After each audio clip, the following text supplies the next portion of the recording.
When the billionaire spoke in Arabic, no one dared to reply, except the maid in the corner. The Grand Pearl Conference Hall in Dubai gleamed like something out of a dream. Crystal chandeliers dripped from the ceiling, their light dancing across walls lined with golden trim. The air hummed with the quiet chatter of the world's most powerful business minds, men in tailored suits worth more than a small apartment, women in elegant dresses and diamond jewelry that sparkled like starlight. In the middle of the hall stretched a long, gleaming golden table, big enough to seat 30. At its head sat Sheikh Karim Al Hassan, the kind of man whose name could move markets with a single phone call. His crisp white thobe and intricately woven keffiyeh were pristine, and the way he carried himself made it impossible to mistake him for anything but royalty. His eyes were sharp, watchful, assessing every face in the room. The atmosphere was heavy with importance. This wasn't just any meeting. This was the meeting, an international trade discussion that could change the flow of billions of dollars between Africa, the Middle East, and Europe. Every seat at the table was occupied by someone with immense power: CEOs of shipping giants, government ministers, oil magnates, and investors from across the globe. Beside the walls, silent staff in neat uniforms moved quietly, serving tea, refilling water glasses, adjusting microphones. At the far corner, half hidden behind a tall potted palm, stood a young woman in a gray Maid's uniform, holding a tray of steaming mint tea. Her name was Amara. To most, she was invisible, just another hotel worker doing her job. But her eyes missed nothing. She scanned the room as she waited, watching the translators whisper into headsets, listening to the careful, overly polite negotiations that had been dragging on for hours. Karim listened to one of the European delegates present a long-winded proposal about shipping routes. His fingers tapped the table slowly. The room's energy was polite but stale, the kind where everyone agreed without really saying anything new. Then, without warning, Karim leaned forward and spoke, not in English, but in rapid, precise Arabic. "Man yafa mahada?" he asked sharply, his deep voice carrying across the hall. "Who understands this?" The shift in the room was instant. The translators glanced at each other, flipping through their notes in confusion. Their earpieces buzzed faintly, but no one dared to speak. The delegates froze, unsure whether to admit they didn't understand or to bluff their way through. A heavy silence settled over the table. Even the sound of the air conditioning seemed louder. Karim's eyes swept the room slowly, deliberately. It wasn't just a question, it was a challenge. And no one wanted to be the one to fail it. For a long moment, nothing happened. Then, "Ana afamu, ya Sheikh." "I understand, Sheikh." The voice was calm, confident, and clear, yet soft enough that people had to turn their heads to find its source. And when they did, the shock was visible. It hadn't come from a high-ranking delegate. It hadn't come from one of the professional translators. It hadn't even come from an assistant or secretary. It had come from the maid. Amara stepped forward slightly, still holding her tray of tea, the steam curling around her fingers. Her posture was straight, her chin high. The overhead lights caught the warm sheen of her deep ebony skin, her neatly braided hair tied back in a practical bun. Her uniform was spotless, but it was clear she did not belong to the world of billionaires and diplomats. For a heartbeat, no one moved. Karim's sharp eyes locked onto hers. "Tatakalam al Arabiya?" he asked slowly. "You speak Arabic?" "Naam ya Sheikh," she replied without hesitation. "Yes, Sheikh." Murmurs rippled through the room. One of the European investors leaned toward his neighbor and whispered, "How is that possible?" Another frowned, clearly displeased that the spotlight had shifted. Karim's gaze deepened. "Where did you learn?" Amara took a breath. "I grew up in Morocco, Sheikh, before my family moved to West Africa. Arabic was the first language I learned to read and write. My father believed that if you speak a man's language, you can understand his heart." The room was utterly still. Even the translators, now rendered unnecessary, sat frozen, their microphones untouched. Karim's lips curved slightly. "Interesting." One of the ministers cleared his throat, clearly uncomfortable. "Sheikh Karim, perhaps we should." But Karim held up his hand for silence, eyes still fixed on Amara. "Tell me, then, what do you think of the proposal on the table?" That question landed like a thunderclap. The delegates stared at him, then at her, disbelief written on their faces. A maid asked for her opinion in a room where men in $1,000 suits had been speaking for hours? Even Amara felt her heart skip. This was dangerous ground. But something in Kareem's gaze told her this wasn't a trap, it was a test. So she set down her tray carefully on a side table, clasped her hands in front of her, and began to speak in perfect Arabic. She explained how the current proposal ignored the potential of African ports, how using certain underutilized routes could cut costs by up to 30% while benefiting local economies. Her voice was steady, her tone respectful but assured, her eyes meeting Kareem's without wavering. By the time she finished, the room was dead silent. Kareem leaned back in his chair, studying her for a long moment. Then a faint, knowing smile touched his lips. "Mashallah," he murmured. "God has willed it."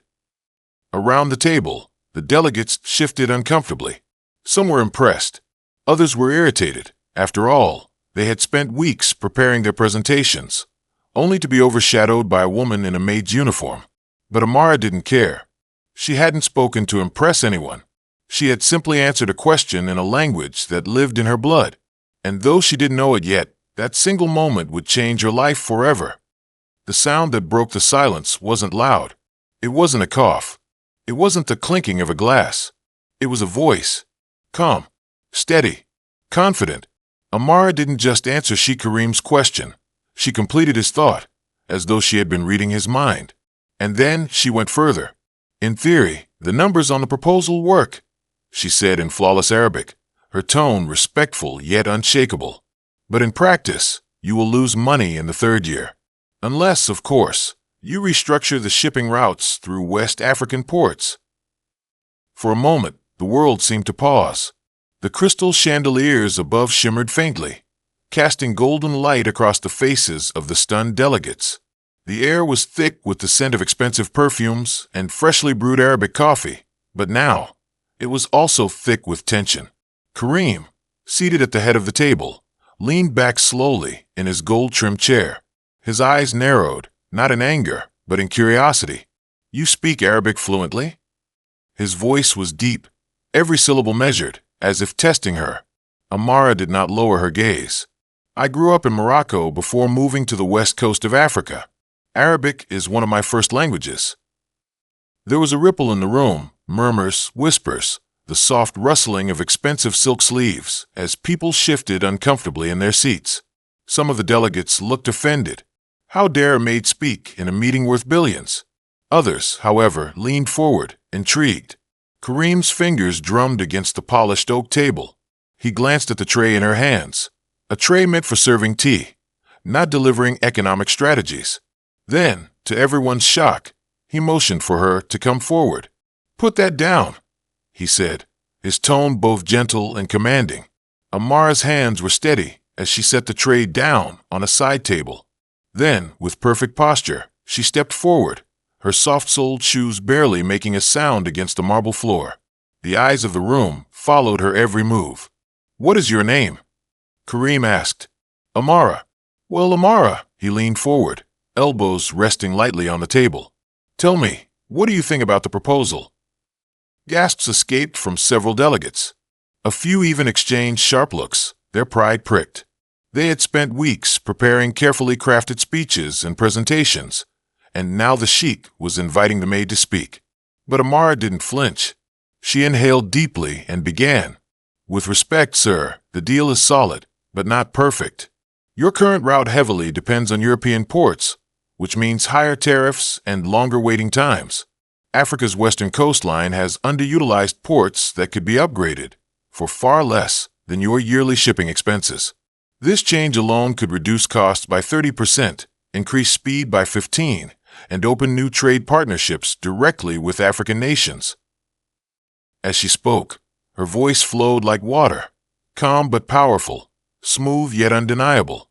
The delegates who had been skeptical now found themselves listening.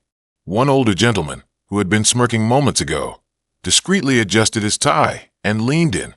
Kareem's eyes didn't leave her face.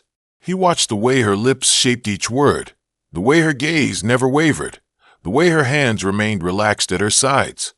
30%, he repeated, almost as if tasting the number. Yes, Amara replied, if you're willing to make a bold move. Africa doesn't just have the resources, it has the geographic advantage. You could control both the product and the route. A heavy silence followed her words. In the back of the room, one of Kareem's advisors, an older man with a salt and pepper beard, cleared his throat, clearly uncomfortable. Sheikh Kareem, this is hardly the place for. Kareem raised his hand, silencing him. His lips curved into the smallest, almost imperceptible smile. Interesting, very interesting. The faintest sparkle of amusement danced in his eyes. He had dealt with prime ministers, oil magnates, and corporate sharks, but rarely did anyone walk into his world without fear, especially not a maid. Amara could feel the weight of the moment pressing against her chest, but she stood tall. She had learned long ago that opportunity rarely came wrapped in gold. Sometimes, it came disguised as an impossible situation. Kareem leaned back in his chair again, his gaze still fixed on her. And tell me, Amara, how did Maid learn about international shipping deals? The question was almost playful, but the curiosity behind it was real. Amara hesitated only for a breath. I'm a maid now, but I wasn't always. Before, my family ran a small shipping company in Morocco. We worked the docks ourselves, learned the trade by surviving it. When the company fell, I found other work. A flicker of something unreadable passed through Kareem's eyes. Behind him, a woman in a crimson dress whispered something to the man beside her, but neither Kareem nor Amara paid attention. The room had shifted. She was no longer invisible, and that was dangerous. The sheik's lips pressed into a thin line, not in displeasure, but in thought. He finally said, "You have given me much to consider." Amara inclined her head respectfully. "Thank you for listening." She turned to retrieve her tray, her role in the room seemingly complete. But Kareem's voice stopped her mid-step. "Amara," she turned, "you will remain after the meeting. I have more questions for you." A murmur of surprise rippled through the hall once again. Delegates glanced at one another, some frowning, some smiling faintly as if sensing something was about to change. Amara simply nodded. "Yes, Sheikh Kareem." As she stepped back to her position at the edge of the room, her heart was steady. She didn't know what would happen next. But one thing was certain. She had just altered the course of the meeting, and perhaps her life. And from the way Kareem's eyes kept finding hers even as the discussion resumed, she suspected he knew it too. The meeting had ended, but the energy in the room lingered, thick, restless, and electric. Delegates shuffled out in clusters, still murmuring about what they had just witnessed. The air smelled faintly of expensive oud perfume mixed with tension. Amara tried to retreat quietly toward the service corridor, but before she could disappear, a deep, commanding voice called out, "Miss Amara." She froze. It was Sheikh Kareem. Heads turned. The billionaire stood at the far end of the conference hall, his white thobe catching the warm glow of the chandeliers, his gaze fixed entirely on her. He wasn't just calling her, he was summoning her. With graceful steps, he walked over, his gold-embroidered bisht flowing behind him like a royal cape. "I'd like to speak with you privately," he said in his measured, melodic Arabic. A ripple of reactions moved through the crowd, raised brows, sharp whispers, and jealous glances from the sharply dressed delegates. One man in a navy suit muttered under his breath, "A maid? In a private meeting with Kareem." Kareem ignored them all. He gestured toward the exit, and Amara followed. In the hotel lounge was an oasis of soft music and velvet chairs. Golden lamps cast pools of warm light, and the scent of cardamom coffee floated in the air.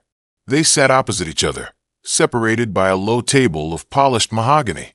Kareem's posture was relaxed yet watchful, like a lion sizing up a new creature in his territory. "You're not just a maid, are you?" he asked, his tone more curious than accusing. Amara looked down for a moment, her hands tightening around the coffee cup. "No, I'm not." She lifted her eyes to meet his. "I was once an interpreter for African trade officials.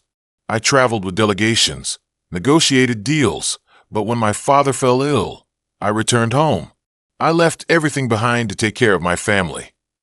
Kareem tilted his head, studying her face. There was no arrogance there, no false pride, only quiet strength. And this, he gestured at her gray uniform.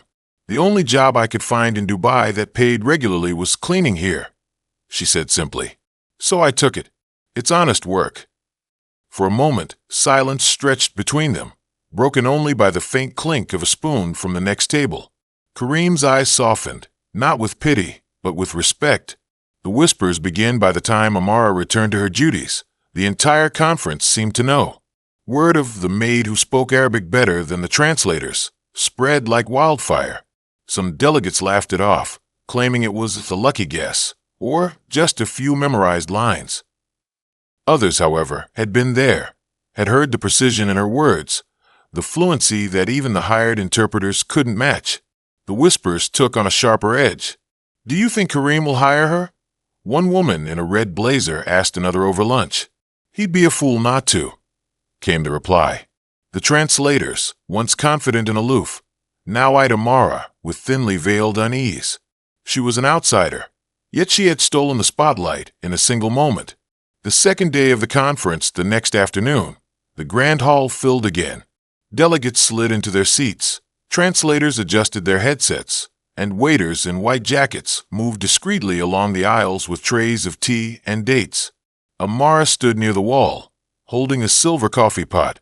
She told herself she was only there to serve refreshments, but her heart beat faster when Kareem entered the room. This time, his gaze found her almost immediately. The opening statements began. Then Kareem rose, his robe flowing like a tide around him. He didn't switch to English or French. Instead, he began speaking in rich, flawless Arabic. The translators froze, eyes darting toward their notes, scrambling to keep up. Some leaned forward as if bracing for battle. And then Kareem did something that made the air in the room shift. He turned his head toward Amara. "Would you interpret for me today?" The words were soft, but they carried. A wave of shocked murmurs swept through the hall. Some delegates sat upright, as if trying to make sure they heard correctly. Others exchanged looks of disbelief. One translator's pen slipped from his fingers and clattered onto the table. All eyes on Amara for a second. Amara stood frozen. Her pulse roared in her ears. This was no backroom test or casual chat. This was the floor of an international conference. She set the coffee pot aside and walked forward, each step echoing against the marble. The heat of dozens of eyes followed her, heavy and unrelenting. When she reached the head of the table, Kareem gestured for her to stand beside him. The scent of his cologne, oud and something sharper, drifted toward her. "Take your time," he murmured in Arabic, "but speak as if you owned the room." And she did. Her voice, warm and confident, carried his words across languages like silk over steel. She didn't just translate. She embodied his tone, his authority, his intention. The delegates leaned in, caught in the flow of her rhythm. Kareem watched her with quiet satisfaction, his hands clasped loosely behind his back. The shift in the room by the time she finished, there was no mistaking it. Amara had not only proven herself, she had stolen the day. Some delegates applauded softly, others avoided meeting her eyes. But all of them knew they had witnessed something rare, a woman stepping into a place she was never meant to stand and owning it completely. Kareem leaned toward her and said quietly, "You've just made this conference more memorable than any I've hosted in years." She smiled faintly. "I was only doing what needed to be done." But inside, she felt it. The tides were turning, and so did everyone else. The room was silent when Amara stepped forward. Every pair of eyes, some amused, some skeptical, followed her as she walked toward the head table. The clink of her shoes against the polished marble floor sounded far louder than it should have. She stopped just behind Kareem's right shoulder, her posture upright, her expression calm, almost regal. "Shall we begin?" she asked in perfect Arabic, her tone smooth and unshaken. The official interpreters glanced at each other, visibly unsettled. For the rest of the meeting, Amara didn't just translate, she owned the conversation. She clarified trade terms when they became murky, smoothed over cultural misunderstandings before they could explode, and with quiet precision, corrected subtle errors the paid interpreters had made earlier. At first, some delegates avoided looking at her. But as the hours passed, more and more heads began to turn her way. They leaned in when she spoke, realizing her words carried more weight than the polished but lifeless translations they'd been hearing before. By the time the sun dipped low and the final contracts were laid out on the gleaming table, the mood in the room had shifted completely. The delegates who had once looked down at her gray maid's uniform were now speaking to her directly. Some even requested her contact information, murmuring about future partnerships. Kareem signed the deal with a flourish, the golden pen glinting under the chandelier. Then he rose from his seat and faced the assembly. His voice carried with the quiet authority of a man who didn't need to raise it to command attention. "This conference," he began, "did not succeed because of power or wealth or position. It succeeded because one person dared to speak when no one else would." He turned slowly, letting the weight of his words settle on the room before his gaze found Amara. "I would like to offer you a position," he continued, "as my official language and trade advisor, effective immediately." The hall erupted into applause, some genuine and warm, others reluctant and tight-lipped. But it didn't matter. The sound filled Amara's ears like a rushing tide. Her hands trembled. She had walked into that hotel that morning as a maid and was walking out as a trusted advisor to one of the world's most influential men. A week later, she found herself in Kareem's private office, surrounded by floor-to-ceiling windows that framed the Dubai skyline like a painting. He poured 2 cups of spiced Arabic coffee and set one in front of her. "I think you deserve to know the truth," he said. Amara raised an eyebrow, intrigued. "My switch to Arabic on the first day." Kareem continued. "That was a test. I wanted to see if anyone in the room could grasp the unspoken needs of the deal.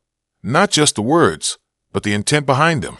I expected one of the high-paid consultants to rise to the challenge. I never imagined the answer would come from someone holding a tray of tea." Amara smiled faintly. "So you were fishing."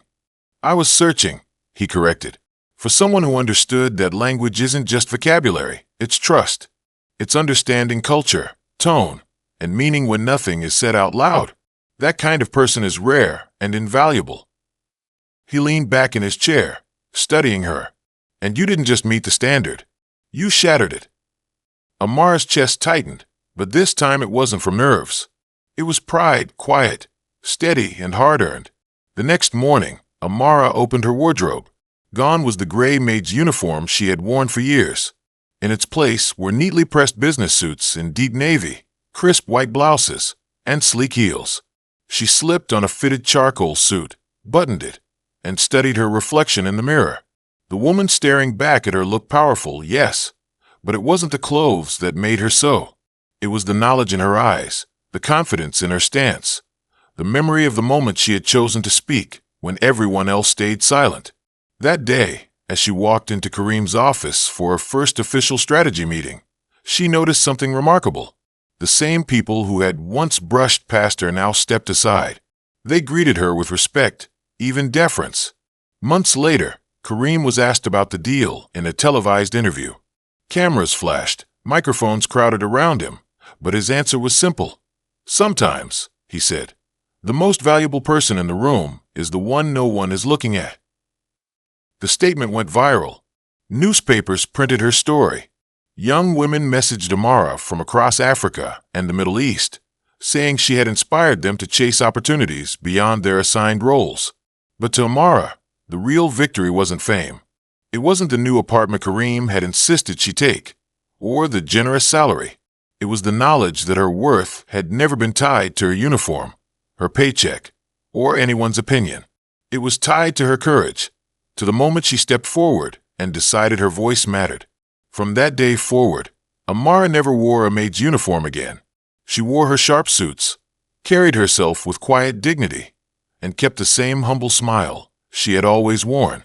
Because deep down she knew titles could be taken, fortunes could be lost, and respect could be fickle. But courage, once claimed, was hers forever.